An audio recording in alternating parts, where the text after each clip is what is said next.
台湾流感疫情进入到流行期，一礼拜内就医人数超过15万人次，而且顶礼拜也增加16个死亡个案，其中上细汉敢若5岁，对发病10天了后就来过身。另外，讲到这公费流感疫苗10月初一开始注，目前有注流感疫苗人数超过106万人，也那这新冠疫苗呢，也有29万人去注，这两个注射的人数呢，拢出现着历史新高。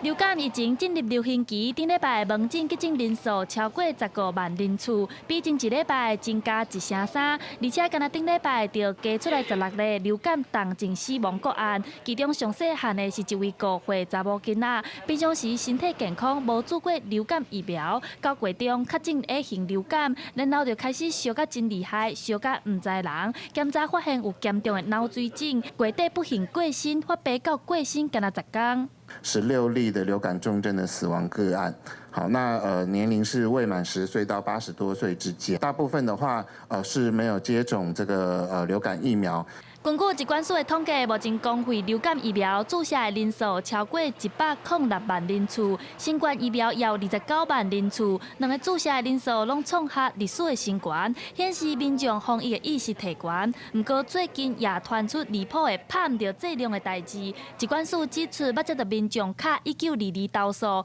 更有医疗院所甲一剂拍做半剂，对象是2岁囡仔，检注互家长真烦恼。卫生局会做视情况来做相关的一些裁处啦。这几年大概都是打1剂了，哦，就是流感疫苗大概都是打1剂。这个个案，它可能是